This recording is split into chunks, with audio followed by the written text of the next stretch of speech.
Bonjour à tous.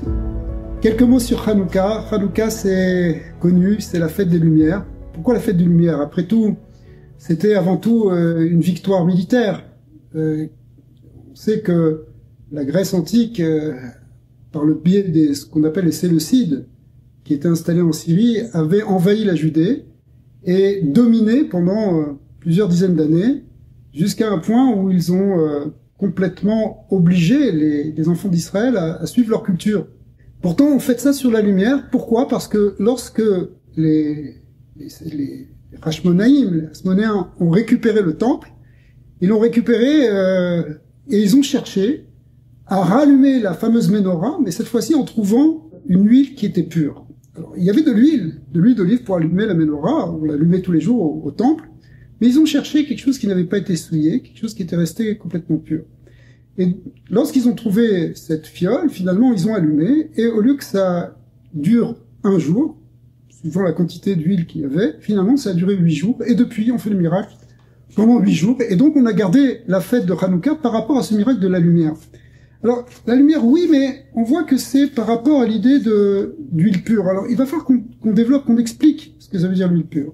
En général, on oppose la lumière aux ténèbres. Mais paradoxalement, les Grecs sont ceux qui amenaient la lumière dans le monde. Ils amenaient la lumière de la civilisation, repoussant les barbares, amenant la connaissance, la philosophie, la sagesse, la culture, la médecine. Pourtant, les maîtres nous disent dans le Midrash que ces Grecs-là, Yavan, ils ont obscurci les enfants d'Israël, la face des enfants d'Israël pendant leur présence. C'est-à-dire qu'au lieu d'amener la lumière, pour nous, ils nous ont amené ce qu'on appelle du rocher des ténèbres. Alors, il faut essayer d'expliquer pourquoi. En quoi ils ont vraiment amené plus de rocher. Écoutez, les ténèbres, on les comprend. On le voit aujourd'hui, ce que c'est quand on voit les barbares d'aujourd'hui, hein, les barbares qui soient dans le Hamas, au Hezbollah, qui sont en Syrie, on voit les massacres qui ont été faits, les choses abominables en Iran. Ça, c'est la barbarie. Ça, ce sont les ténèbres. Et il faut amener la lumière de la culture de la démocratie, de l'écoute du prochain. Oui. Sauf que les Grecs, ils ont toute une histoire. Ils ont une histoire qui est racontée déjà dans la Bible. À l'époque de Noé, Noé avait 3 fils. Son fils qui s'appelait Japhet. Japhet est l'ancêtre de Yavan. Yavan qui veut dire la Grèce. Or, Noé, dans ses bénédictions, dit que tant que Japhet sera dans les tentes de Shem, et Shem, on retrouve le mot sémite, c'est l'origine du mot sémite, tant qu'ils sont en accord avec la tradition qui va être la tradition d'Abraham, avec celle de la prophétie ensuite de Moïse, tant qu'ils sont en accord avec ça, eh bien, ils amènent le yofi, ils amènent l'yefet, c'est-à-dire la beauté, ils amènent la beauté de la Torah, ils amènent la beauté des choses, justement la lumière. Mais lorsqu'ils s'en détachent, eh bien, le Talmud dit que ça s'appelle l'équivalent de ce qu'on appelle un Talmid Racham chez Piresh, c'est-à-dire un sage qui a appris la Torah mais qui s'en est écarté. Et ça amène des choses qui sont, on pourrait dire, très très difficiles. Pourquoi? Alors, il y a dans les prophéties, il y a un rêve que Daniel a fait, le prophète Daniel, dans lequel il a vu 4 bêtes fantastiques. Et on va pas parler des 4, on va parler seulement de la 3e, parce que la tradition nous dit que cette 3e bête qu'il a vue correspond justement à l'empire de Grèce, peut correspondre parfois, certains commentateurs parlent d'Alexandre le Grand, et il a vu une panthère donc qui avait des ailes, mais c'est 4 ailes. Cette idée de 4 ailes représente le fait que la Grèce va s'étendre, ou sa culture va s'étendre dans les 4 coins du monde.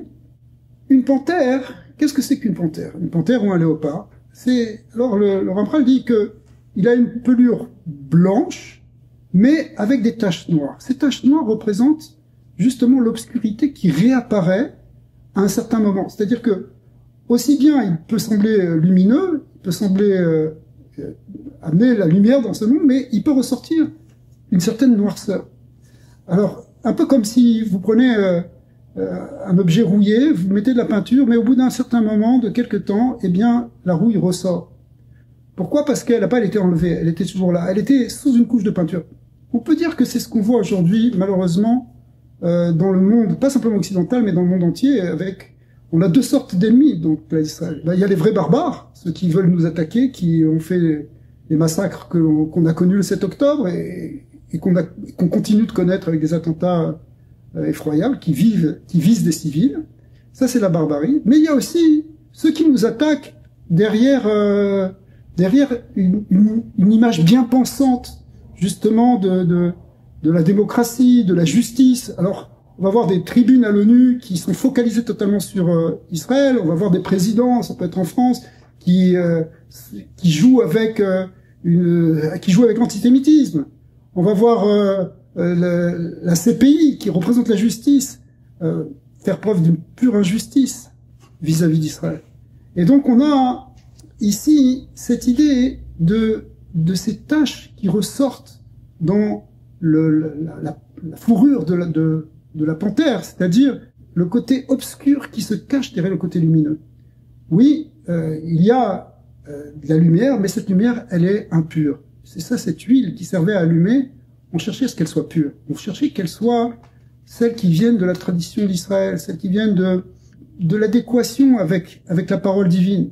Elle a été retrouvée avec le sceau du grand prêtre, du Kohen Gadol. Or, le Kohen Gadol, c'est celui qui est détenteur, justement, de cette sagesse divine. Dans la Chassidoute, on explique que cette sagesse, elle vient pas par les livres, elle vient avant tout par la capacité de s'annuler vers quelque chose de transcendant. Les Grecs voulaient retirer l'idée divine de la Torah. Ils voulaient en faire une philosophie et en garder comme une autre philosophie. Mais le problème de la philosophie, en fait, on le voit déjà chez Platon. Platon écrit la République. Mais la République, si on regarde un petit peu le modèle qu'il en donne, c'est une forme de dictature. C'est déjà ce qui va préfigurer ce qu'on va retrouver dans l'Allemagne nazie. C'est-à-dire que la philosophie occidentale, elle peut être magnifique, elle est héritée de la Grèce, mais elle peut conduire à quelque chose qui est totalement opposé à la vérité, à la liberté, à l'avenir de l'humanité. En revanche, la lumière ici qui est véhiculée par la Torah, celle qu'on va retrouver dans les petites fioles, les petites bougies de Hanouka, qu'on va allumer, de préférence d'ailleurs avec de l'huile, et elles vont représenter cette lumière cette lumière qui vient éclairer progressivement le monde, de plus en plus, chaque jour on ajoute. Pourquoi? Parce que la lumière de la vérité, la lumière de l'amour du prochain véritable, la lumière de la responsabilité, c'est le message qu'amène Israël au monde. Mais peu à peu, ça va et ça grandit. Et même si aujourd'hui il y a un redoublement des forces d'obscurité qui veulent s'abattre contre nous, s'abattre contre Israël, malgré tout, on sent que cette lumière, elle touche de plus en plus de gens et elle va finir par s'imposer. Le mensonge va tomber un peu comme l'axe du mal chiite aujourd'hui est en train de s'écrouler. Eh bien, ça va tomber même pas simplement là-bas, mais dans tous les endroits où on a fait monter le mensonge, fait monter la haine, eh bien, ça va finir par s'effondrer.